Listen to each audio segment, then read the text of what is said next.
ஆச்சி மசாலா எந்த சமையலும் ருசி தேடும் ரகசியம் 20 ரூபாய். No compromise. உங்க சைடுலயும் எங்க சைடுலயும். It's a GT promise. GT Holidays, South India's #1 travel brand. Yes, வீடு, ஸ்கூல்ஸ், ஹோட்டல்ஸ், ஸ்டோர் ரூம் இங்கெல்லாம் பார்ட்டிஷன் வால் கட்டணும்னாலும் இப்போ பில்டிங் போனஸோட first choice Renocon Rapid Wall Panels. தபால் வாக்குகள்லே தாவேகா முன்னணிக்கு வந்த நிலவரம், அதோட காரணம் என்னன்னு ஆராயும் போது தபால் வாக்குகள் போட்டது எல்லாமே முதியவர்கள், அதாவது 80 வயது முதியவர்கள், அரசு ஊழியர்கள், பெரும்பாலும் காவல்துறையினர். இந்த காவல்துறையினருக்கு விஜயோட வாக்குறுதியில, அதாவது 18,000 ஊதிய உயர்வு 18,000 25,000 சொன்னாங்க பார்த்தீங்களா. இது தபால் ஓட்டு காவலர்கள் ஒரு வாரத்துக்கு முன்னாடியே 4 நாள் முன்னாடியே அவங்க போட ஆரம்பிச்சிட்டாங்க. அவர் மோதி இருக்கிறது ரெண்டுமே இன்னைக்கு வெற்றி பெற்றுட்டாரு. ஆனா இவ்வளவு நாள் நடந்தது தேர்தல், இனி நடக்க போதுதான் அரசியல். இந்த கிரீடம் உன் தலையை புகழால் அலங்கரி, கிரீடத்தால் அலங்கரிக்காத, கிரீடம் தலை மாறக்கூடியவை அப்படின்ற மாதிரி விஜய் தன்னுடைய புகழை வச்சுட்டு இப்ப கிரீடம் வந்துருச்சு. இன்னுமேட்டு அந்த கிரீடம் அதே கலைத்துறைன்ற ஒரு பேரை வச்சுக்கிட்டே அவர் முதல்வராக இருக்க முடியாது. இன்னுமேட்டு தலைவரா இருக்கும். இவ்வளவு நாள் அவர் நடிகரா இருந்தது, ஜெயிச்சிட்டார். ஒரு கட்டமைப்பு இருந்தது, ஒரு பெரிய இன்ஃப்ராஸ்ட்ரக்சர் இருந்தது. இங்க இவங்க இப்ப 2 வருஷம் தான் இவங்களுக்கு இது எல்லாமே இனிதான் உருவாக்கணும், கொஞ்சம் உருவாக்கி வச்சிருக்காங்க. இது எப்படி அரசாங்கம் நடத்தும், கவர்னன்ஸ் நடத்தும், இது என்ன மாதிரி ஒரு ஆபரேஷனா இருக்கும், நீங்க எப்படி வியூ பண்றீங்க? இந்த ஏன்னா இதுல ஒரு 35 வயது கீழே இருக்கிறவங்க ஒரு 23-25 பேர் ஜெயிச்சிருக்காங்க.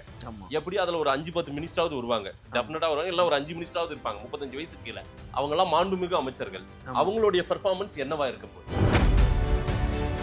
முன்புலாம் திமுக ஆட்சிக்கு வந்தாலும் அதிமுக ஆட்சிக்கு வந்தாலும் முதல்ல அவங்களோட டைலாக் என்னன்னா, அதிமுக ஆட்சிக்கு வந்தாலும் திமுக ஆட்சிக்கு வந்தாலும் ஃபர்ஸ்ட் டைலாக் என்னன்னா, கஜானாவை காலி பண்ணிட்டு போயிட்டாங்க. இந்த டைலாக் மாறி மாறி இரு திராவிட கட்சிகளும் இவ்வளவு நாள் சொல்லிட்டு தான் இருந்துச்சு.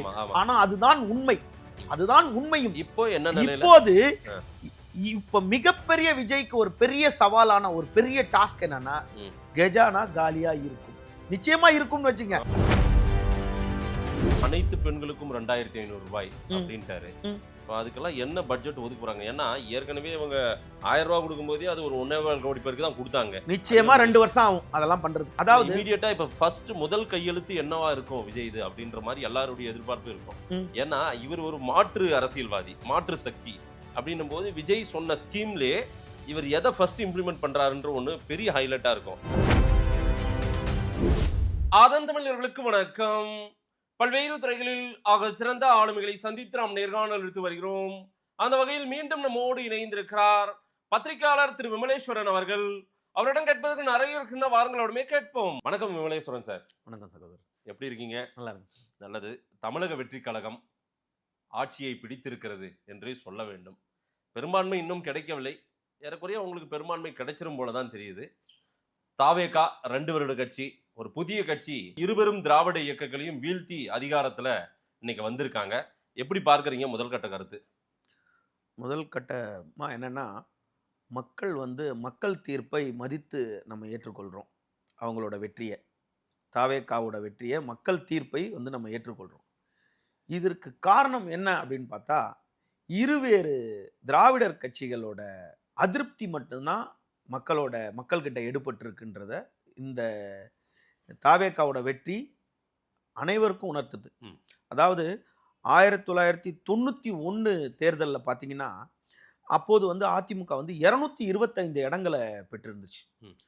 96 பார்த்தீங்கன்னா 222 இடங்கள் திமுக பெற்றிருந்துச்சு. இது எதுவுமே, அதாவது எம்ஜிஆர் எல்லாம் உதாரணம் காட்டுவாங்க.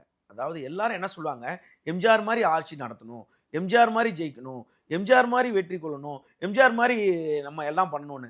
ஆனால் யாருமே கலைஞர் மாதிரி ஆட்சி நடத்தணும்னு இது வரைக்கும் யாரும் சொன்னாங்க. அதே பேட்டர்னை தான் இவரும் எம்ஜிஆரே இது வரைக்கும் எம்ஜிஆர் முதல்வராக இருக்கும்போது கூட, அவர் கட்சி ஆரம்பித்ததுலேருந்து கூட சென்னை நகருக்குள் திமுக கோட்டையாகவே இருந்திருக்கு. சென்னையில் கோட்டையாகவே இருந்திருக்கு.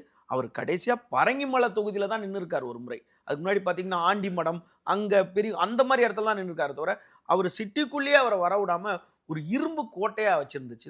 ஆண்டிப்பட்டி, அதாவது இரும்பு கோட்டையா வச்சிருந்துச்சு. அதை வந்து இந்த தேர்தல் வந்து மக்கள் வந்து எப்படி பிரதிபலிச்சாங்கன்றது இன்ன வரைக்கும் எல்லாருக்குமே அதிசயமாகவும் பிரமிப்பாகவும் இருக்கு. 16 சட்டமன்ற தொகுதிகள் சென்னைக்குள்ள இருக்கிறதுல 14 தொகுதிகளை கைப்பற்றி இருக்கு. மீதி இருக்க 2 தொகுதிகள் கூட இப்ப துறைமுகம் தொகுதின்னு பார்த்தீங்கன்னா தமிழ்நாட்டிலே குறைந்த வாக்காளர்கள் கொண்ட தொகுதி தான். 1,16,000 வாக்காளர் கொண்ட அதுல வந்து கலைஞர் மு கருணாநிதி அவர்கள் நின்று வெற்றி பெற்றிருக்காரு. அதன் பிறகு வந்து அன்பழகன், பேராசிரியர் அன்பழகன் அவர்கள் வெற்றி பெற்றிருக்காரு.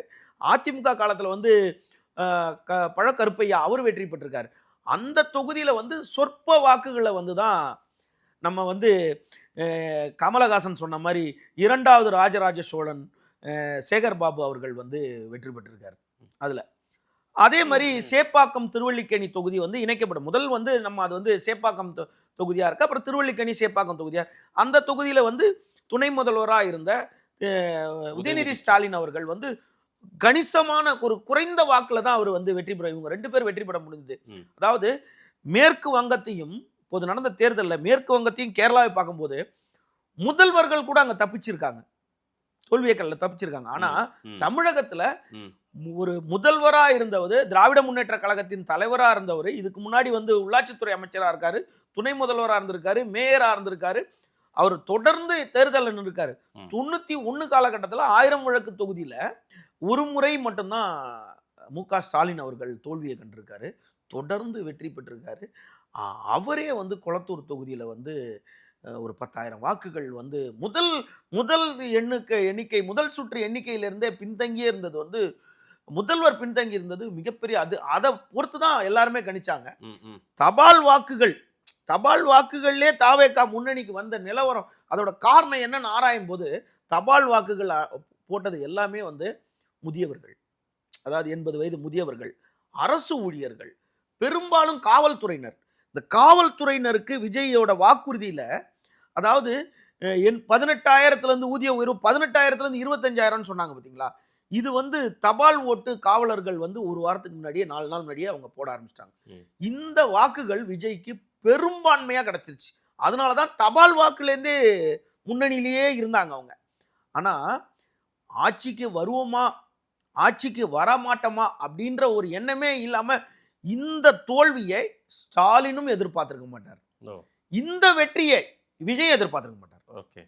அதாவது மக்கள் என்ன முடிவு பண்ணிட்டாங்க, அதிமுக வேணும் திமுக வேணாம், தாவேகா வேணும் திமுக வேணாம் அப்படின்னு திமுக வேணான்றத முடிவு பண்ணிட்டாங்க.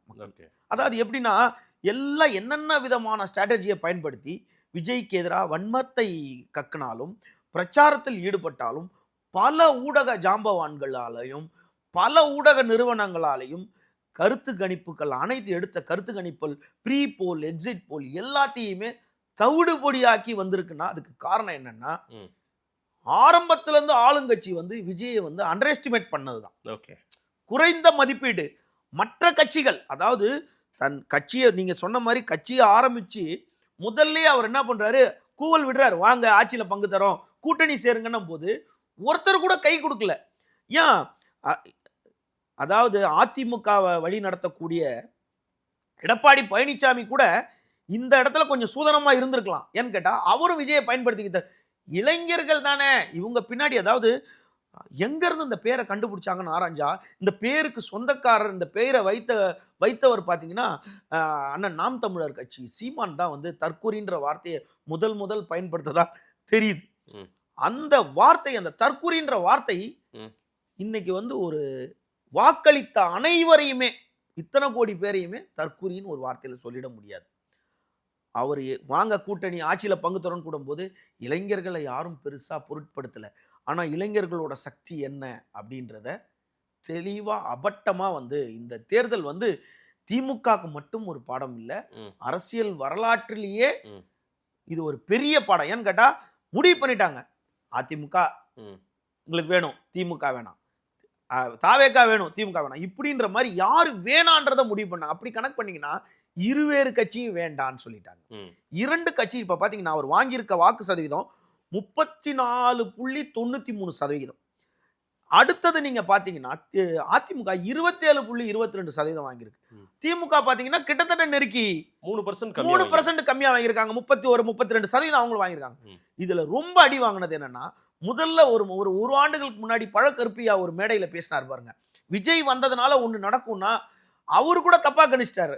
பாதி கரெக்ட் பாதி தப்புன்ற மாதிரி விஜய் வந்தனால இங்க எதுவுமே மாறாது, ஆனா ஒண்ணு மட்டும் நடக்கும், நாம் தமிழர் க்ளோஸ் அப்படின்னாரு. ஆனா அவர் சொன்னது பாதி நடக்கல, பாதி நடந்துருச்சு. அதாவது நாடாளுமன்ற தேர்தலில் வந்து 38 லட்சம் வாக்குகள் வாங்கி 8.3% வாங்கின வாக்குகள் 3.99% இன்னைக்கு வந்து நிக்குதுன்னா, இதை என்ன சொல்றது அப்படின்னு பார்த்தா, வாக்குறுதியை அள்ளி தெளிச்சிட்டாரு விஜய். வருவோம் வரல அப்படின்ற எண்ணத்துல வாக்குறுதி அள்ளி தெளிச்சாரா இல்ல செய்வாரா அப்படின்னு பார்க்கும்போது, இருவேறு கட்சிகளும் 2000 ரூபாய் தரேன் அப்படின்னும் போது 2500 ரூபாய் தரேன் அப்படின்னாரு. பல வாக்குறுதிகளை அள்ளி, பெண்களுக்கு எங்கனாலும் இலவச பஸ், அதாவது எங்க வேணாலும் இலவசம் அப்படின்னு சொல்லிட்டாரு. கன்னியாகுமரில இருந்து காஷ்மீர் இது வரைக்கும், கன்னியாகுமரில இருந்து கும்மிடிப்பூண்டி அதாவது வரைக்கும். ஒரு படத்துல வந்து மச்சான் என்ன மச்சான் 500 ரூபாய்க்காக அவன் காலில் விழுறாரு, உடு மச்சான் அதை திருப்பி வாங்குறதுக்கு அவன் எத்தனை முறை நம்ம காலில் விழணுன்ற மாதிரி சரி சொல்லி வைக்கலாமேன்னு போற போக்குல சொன்னாலான்னு சொன்னாரா? இதெல்லாம் எப்படி ஏன்னு கேட்டா, அவர் மோதி இருக்கிறது ரெண்டுமே இன்னைக்கு வெற்றி பெற்றுட்டாரு. ஆனா இவ்வளவு நாள் நடந்தது தேர்தல், இனி நடக்க போதுதான் அரசியல். இதுக்கு மேலதான் அவர் நிறைய இன்னைக்கு மேலதான் அரசியல். இவ்வளவு நாள் நடந்தது தேர்தல் தேர்தல் சிக்கல்கள்லாம் இருக்கு. அதாவது திமுக தலைவர்கிட்ட கேட்டாரு, ஒரு பெரிய ஊடகவியலாளர் கேட்டார், மூத்த ஊடகவியலாளர், விஜய் வந்து உங்களை அதிகமா விமர்சனம் பண்ணிக்கிட்டே இருக்காரு, நீங்க அவரை வந்து விமர்சனமே பண்றது இல்லையே அப்படின்னும் போது, நான் அப்படியே பழகிடுச்சு, நான் அப்படியே வந்துட்டேன்னு சொன்னாலும், ஒரு ஆண்டுகளுக்கு முன்னாடியே விஜயை எதிர்கொள்றதுக்கு ஒரு பெரிய குழுவை உருவாக்கிட்டாங்க தனித்தனியா. ஆனா எந்த இடத்துலயுமே அவங்க விஜயோ தாவேகான்ற கட்சி பேரையோ பதிவு பண்ணாமே இருந்தாங்க. இப்போ கூட நாங்க வந்து எவ்வளவு பெரிய தோல்வியை சந்திக்கல, நாங்கள் ஒரு 3% வாக்குகள் தான் குறைஞ்சிருக்கோம், எங்களை விட அதிக வாக்குகள் வெற்றி பெற்ற கட்சின்றாரு அவரு. என்ன கட்சின்னு சொல்ல மாட்டாரு, வெற்றி பெற்றவர்களுக்கு வாழ்த்துன்னு சொல்லிட்டாரு. ஏன்னு கேட்டா அவர் அப்படிதான் ஸ்ட்ராட்டஜியை கையாளுறாரு. ஆனா அவருக்கு கீழே இருக்க குழுக்கள் போட்டிருந்தாங்கல்ல, தனித்தனி குழுக்களா போட்டிருந்தாங்கல்ல, இவர்கள் வந்து விஜய் எந்த லெவல்ல இறங்கி விமர்சனம் பண்ண முடியுமோ அந்த அளவுக்கு பண்ணாங்க. இதே வந்து நேத்துல இருந்து என்ன துவங்கிட்டாங்க, அதாவது நம்ம ஏன் தோல்வி அடைஞ்சோம்ன்றத திமுக இப்ப சிந்திக்காம திமுக என்ன பண்ணுன்னு கேட்டா, இனி விஜய் மேல வலுவான விமர்சனங்கள் வைக்கும். ஏன் இதெல்லாம் பண்ணல, அதுக்கு ஏத்த மாதிரி விஜய் நடந்து கொள்வாரா இல்ல அவர் மேல, அதாவது எல்லாரும் என்ன சொல்றாங்க, நேற்று கார்த்திக் சிதம்பரம் தன்னோட ட்விட்டர்ல போறாரு, ஆக்டர் விஜய்க்கு வந்து வாழ்த்துக்கள். அப்போ நேத்து வரைக்கும் வந்து அவர் ஆக்டர் விஜய் அப்படி அந்த பிம்பத்தை, கலைத்துறையில இருக்க பிம்பத்தை வச்சுதான் அவர் வந்து ஆட்சியை பிடித்தாரு, இவ்வளவு வெற்றி கொண்டாருன்றாங்க. ஆனா இந்த கிரீடம் வந்து உன் தலையை புகழால் அலங்கரி, கிரீடத்தால் அலங்கரிக்காத, கிரீடம் தலை மாறக்கூடியவை அப்படின்ற மாதிரி விஜய் வந்து தன்னுடைய புகழை வச்சுட்டு இப்ப கிரீடம் வந்துருச்சு. இன்னுமேட்டு அந்த அதே கலைத்துறைன்ற ஒரு பேரை வச்சுக்கிட்டே அவர் முதல்வராக இருக்க முடியாது, இன்னுமேட்டு தலைவரா இருக்கும். இவ்வளவு நாள் அவர் நடிகரா இருந்தது ஜெயிச்சிட்டார், இன்னுமேட்டு தலைவரா தாவேகா வழி நடத்தணும்.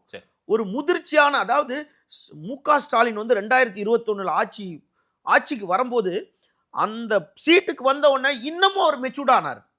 அதே மாதிரி விஜய் வந்து இன்னும் முதிர்ச்சி ஆகுறாரா, இவர் வந்து கொடுத்த வாக்குறுதிகளை காப்பாத்துறாரா, இல்ல திமுக செய்த சில பல தவறுகள் என்னன்னா, அதிகாரிகள் வசம் கொடுத்துட்டு 2 பேரும் அதிகாரிகள் வசம் கொடுத்துட்டு ஒரு குறுநீல மன்னர்கள் மாதிரி கீழே இருக்க ஆள்ல இருந்து மேல இருக்க ஆள் வரைக்கும் கட்சியில இருக்க ஆளுங்கள் எல்லாரும், அதாவது திமுக பொறுத்தளவுக்கு தலைவர் பலம் உள்ள கட்சி அப்படின்றது உண்மை. ஏன்னு கேட்டா தலைவர்களோட பையன் தான் தலைவரா வர முடியும், தொண்டனோட பையன் தொண்டனா தான் இருக்க முடியாது எல்லா தொகுதியிலும். நான் ஒரு கேள்வி கேட்கிறேன், அங்க ஒரு ஸ்ட்ரக்சர் இருக்கு, ஒரு கட்டமைப்பு இருந்தது, ஒரு பெரிய இன்ஃப்ராஸ்ட்ரக்சர் இருந்தது. இங்க இவங்க இப்ப 2 வருஷம் தான், இவங்களுக்கு இது எல்லாமே இனிதான் உருவாக்கணும், கொஞ்சம் உருவாக்கி வச்சிருக்காங்க. இது எப்படி அரசாங்கம் நடத்தும், கவர்னன்ஸ் நடத்தும், இது என்ன மாதிரி ஒரு ஆபரேஷனா இருக்கும், நீங்க எப்படி வியூ பண்றீங்க? ஏன்னா இதுல வந்து ஒரு 35 வயதுக்கு கீழே இருக்கிறவங்க ஒரு 23-25 பேர் ஜெயிச்சிருக்காங்க. எப்படி அதுல ஒரு 5-10 மினிஸ்டராவது வருவாங்க, டெஃபினட்டா வருவாங்க, இல்ல ஒரு 5 மினிஸ்டராவது இருப்பாங்க 35 வயசுக்கு கீழே. அவங்க எல்லாம் மாண்புமிகு அமைச்சர்கள், அவங்களுடைய பெர்ஃபார்மன்ஸ் என்னவா இருக்க போகுது?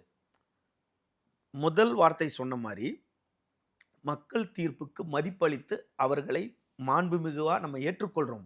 ஆனா தவறுகளை சுட்டி காட்டக்கூடிய இடத்துல ஒரு பத்திரிகையாளரா நம்ம இருக்கிறோம். அப்போ இதில் வந்து இன்னசென்ட்டுகள் பலர் இருக்காங்க. நீங்க சொன்ன மாதிரி 35 இன்னசென்ட் இருந்தாலும் லைஃப் டைம் கிரிமினல்ஸ் கொஞ்சம் இருக்காங்க விஜய் கூட. அதாவது 35க்கு நீங்க சொன்ன மாதிரி டிஜிட்டுக்கே நான் வரல. எவ்வளவு இன்னசென்ட்டுகள் இருக்காங்களோ அவங்களையும் வச்சுக்கொண்டு முதிர்ச்சியை அவங்களுக்கு ஏற்படுத்தி, அவங்களுக்கு ஒரு வாய்ப்பை ஏற்படுத்தி, அவங்களுக்கு வழி நடத்தக்கூடிய ஒரு முதிர்ச்சியான ஆட்களை கூட வச்சு நம்ம எவ்வளோ படத்தில் பார்த்துருக்கோம்.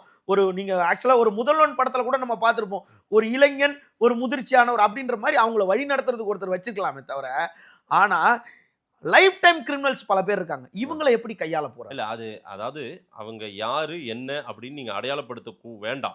அப்படி உங்களுக்கு தெரிஞ்சிருந்தாலும் முதல்ல அவங்க ஒரு ஹனிமூன் பீரியட் இருக்கு. ஒரு 3 மாசம் 6 மாசம் என்ன பண்றாங்கன்னு பாப்போம். முதல்ல யார் அமைச்சர் வராங்கன்னே தெரியல. அதெல்லாம் வரட்டு வந்தாலும் நம்ம பேசலாம். முன்புலாம் வந்து திமுக ஆட்சிக்கு வந்தாலும் அதிமுக ஆட்சிக்கு வந்தாலும் முதல்ல அவங்களோட டைலாக் என்னன்னா, அதிமுக ஆட்சிக்கு வந்தாலும் திமுக ஆட்சிக்கு வந்தாலும் ஃபர்ஸ்ட் டைலாக் என்னன்னா, கஜானாவை காலி பண்ணிட்டு போயிட்டாங்க. ஆமா, இந்த டைலாக் வந்து மாறி மாறி இரு திராவிட கட்சிகளும் இவ்வளவு நாள் சொல்லிட்டு தான் இருந்துச்சு. ஆனா அதுதான் உண்மை, அதுதான் உண்மையும். இப்போ என்ன இப்போது இப்ப மிகப்பெரிய விஜய்க்கு ஒரு பெரிய சவாலான ஒரு பெரிய டாஸ்க் என்னன்னா, கஜானா காலியா இருக்கும். நிச்சயமா இருக்கும்னு வச்சுங்க. நம்ம போய் அதை திறந்து பார்க்கல. ஆனா காலியா 9 லட்சம் 10 லட்சம் கோடி 10 லட்சம் கோடி கடன். அது எப்படின்னா, அதாவது நாட்டுக்கு விடுதலை கிடைச்சி இவ்வளவு நாள்ல வந்து 5.5 லட்சம் கோடி, இந்த 5 ஆண்டுகள்ல 5 லட்சம் கோடி அப்படின்ற மாதிரி 5 லட்சம் கோடினா 10 லட்சம் கோடி இருக்கு. இப்போ அதையும் மேற்கொண்டு விஜய் சேர்த்தார்னா நாட்டு மக்கள் வந்து அவ்வளவுதான், அவங்க தலையில தான் எல்லாம் விடியும். அப்போ நீங்க சொன்ன மாதிரி பெரும்பான்மை இல்லை.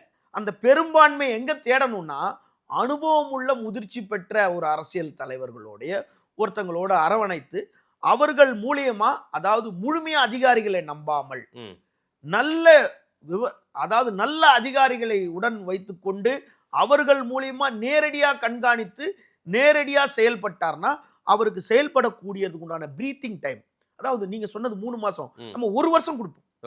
ஒருவர் யாராருக்கோ 50 இத்தனை ஆண்டுகளை கொடுக்கும்போது 1 வருஷம் விஜய் கொடுப்போம். புதுசா தானே குழந்தை ஓடியாதானே தவந்து எந்திரிச்சு நடந்து ஓடணும்ல. அப்போ 1 வருஷம் கொடுப்போம்.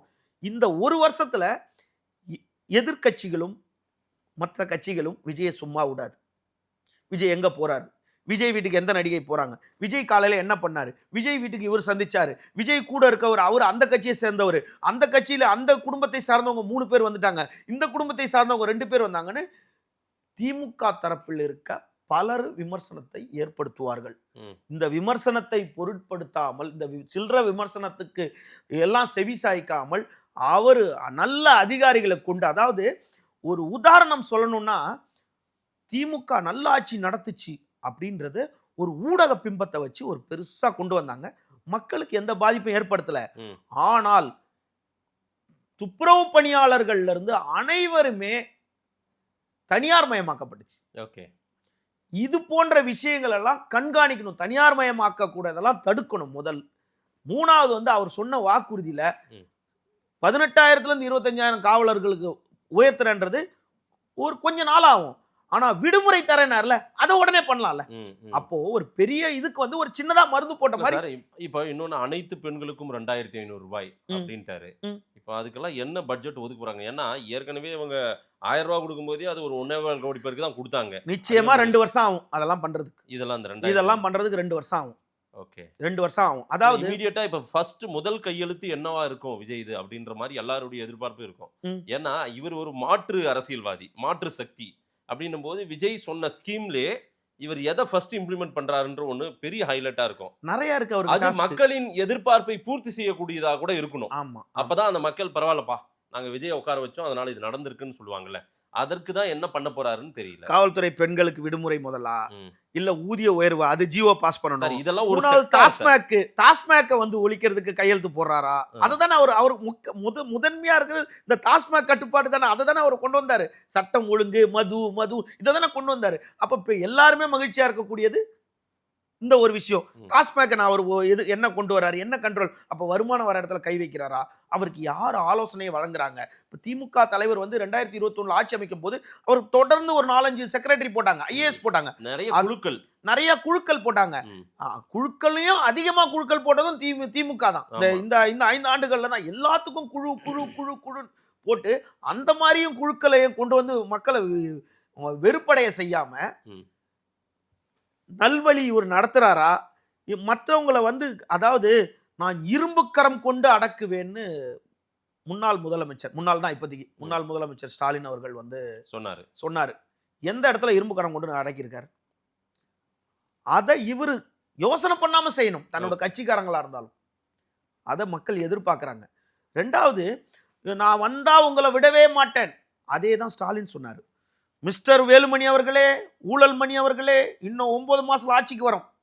திமுகவின் வெறுப்பு ஓட்டுக்கள் பெரும்பாலானது காரணம் என்னன்னா வாக்குறுதியை காப்பாத்தாததுதான். திமுக வாக்குறுதியை காப்பாத்தல. என்ன மாதிரி வாக்குறுதியை? 1% கூட அதிமுக முந்தைய ஆட்சி காலத்துல ஊழலை வந்து அவர் எந்த விதத்திலையும் நடவடிக்கை எடுக்கல. ஒரு சட்டமன்ற உறுப்பினர் மீது மேல கூட நடவடிக்கை எடுக்கல. அப்புறம் எப்படி முன்னாள் அமைச்சர் மேல எடுப்பீங்க? முன்னாள் சட்டமன்ற உறுப்பினர் ஊழல் செய்திருக்க, அவர் மேலே நடவடிக்கை எடுக்கல.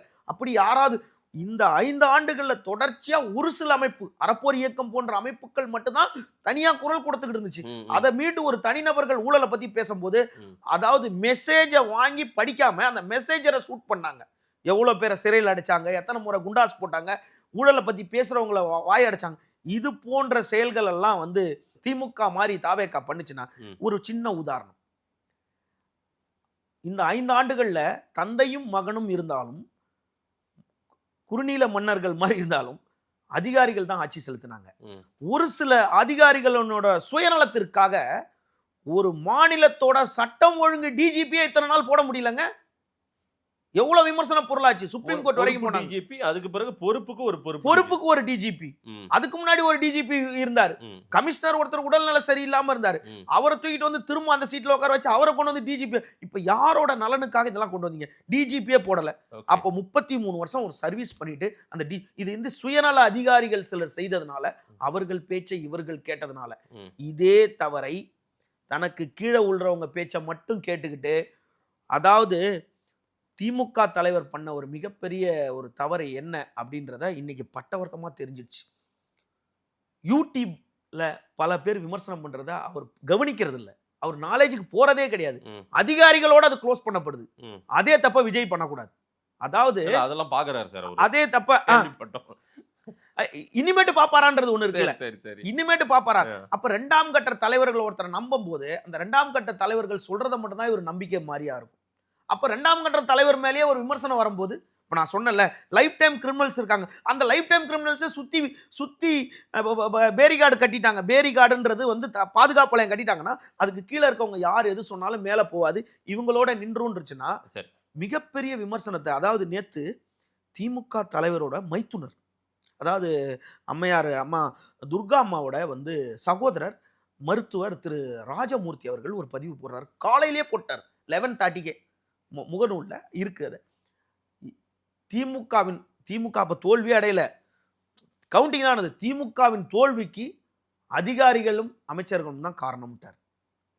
இதை வந்து எப்படி அவர் சொன்னது ஒரு வகையில இருந்தா கூட அவர் டைரக்டா அவங்கள சொல்ல முடியல. அப்ப இவங்க எவ்வளவு தப்பு பண்ணிருப்பாங்க அதை அவரால் நேரடியா சொல்ல முடியல. அதே மருத்துவர் ராஜமூர்த்தி நேத்து இரவு வந்து இன்னைக்கு காலை ஒரு பதிவு போட்டிருக்கார், இந்த ஆட்சி இன்னும் 1 வருஷத்திலே முடிவுக்கு வரும் அப்படின்றாரு. அப்போ அடுத்த உங்களோட மிகப்பெரிய வலுவான ஒரு திராவிடர் கட்சி இருக்கு, அவங்க கிட்ட ஒரு பெரிய ஸ்ட்ரக்சர் இருக்கு, ஒரு பெரிய கட்டமைப்பு இருக்கு. நீங்க இன்னுமேட்டு தான் அந்த கட்டமைப்பை உருவாக்கணும். அந்த கிரேஸ்ல ஓடி அந்த ஜெயிச்சிட்டீங்க. உங்களை மக்கள் வந்து மாற்றா ஏத்துக்கொண்டாங்க. உங்களை என்னென்ன மாதிரிலாம் விமர்சனம் வச்சாங்க. மாவட்டத்துக்கு வரல, வீட்டை விட்டு வெளியே வரமாட்டேன்றாரு, நீங்க வீட்டை விட்டு வெளியே வரமாட்டேன்றாருன்னு உங்களை சொல்லும் போது நீங்க வீட்டுக்குள்ளேயே வந்துட்டீங்க. அது அவங்களுக்கு தெரியல. திமுக நபர் வீட்டுக்குள்ளேயே வந்துட்டீங்க, அதிமுக கட்சி குடும்பத்தினர் வீட்டுக்குள்ளேயே வந்துட்டாரு. ஆனா அடுத்த முறை இதை விஜய் தக்க வச்சுப்பாரா?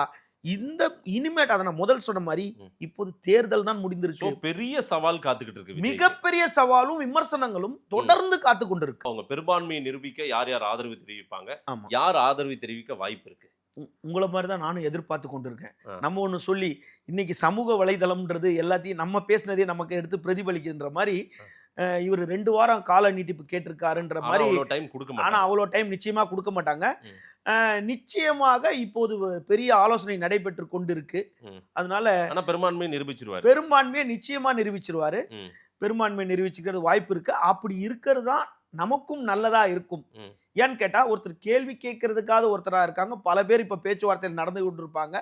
பல பேர் அது எல்லாமே பண்ணுவார். விஜய்க்கு இது ஒரு புது விதமான படமா இருக்கும். இந்த படம் ஒரு புது படமா இருக்கும். விஜய்க்கு இது புது படம். இது புது படம். ஆ. இனிமேட்டு இந்த படம் ரிலீஸ் ஆனா ஒரு தலைவரா வரணும். ஆ. அவர் வந்து இனிமேட்டு மக்களிடம் எளிமையா அணுகக்கூடிய நிலையில அவர் இருக்கணும். இதே மாதிரி பந்தோபஸ்துல இதே மாதிரி பேட்டர்ன்ல போனாங்கன்னா இன்றும் ஜெயலலிதா அவர்கள் மறைந்தும் இன்றும் சொல்றாங்கல்ல, அவங்க வீட்டுல இருந்துச்ச உடனே தாம்பரத்துல டிராபிக் க்ளோஸ் பண்ணிடுவாங்கன்னு. இந்த நிலை வந்தால் நிச்சயமாக விஜய் பேரு வந்தால் போகாது பழின்ற மாதிரி விரைவில் கெட்டு போகும். மக்கள் எளிமையா அணுகக்கூடியதா இருக்கணும். இத்தனை நாள் அவர் இல்லாம கடைசி நாள் வீட்டு வாதல்ல மனு கொடுக்க வந்த அறியாமையில வந்த ஒரு சிலருக்குல காரை கூட நிப்பாட்டி கையை கூட யாரா பிஏ கிட்ட கூட வாங்க சொல்லாம போனது வந்து பெரிய விமர்சன பொருளாச்சு. நாட்கள் முன்னாடி இனி எப்படி இருக்காரு, அதெல்லாம் மாற்றிக் கொள்றாரா, இனிமேட்டும் நடிகராவே இருந்தாருன்னா எடுபடாது. அரசியல் தலைவரா வரணும். நாட்டுக்கு முதல்வர், உங்களுக்கும் எனக்கும் முதல்வரா இருக்கணும். பார்க்கலாம் சார் என்ன பண்றாரு அப்படின்னு. நிறைய விஷயங்கள் பேசியிருக்கீங்க. மக்கள் என்ன சொல்றாங்க பார்க்கலாம். நேரில் வந்து நேரம் கொடுத்து பேசியமைக்கு நன்றி விமலேஸ்வரன் சார். மிக்க நன்றி.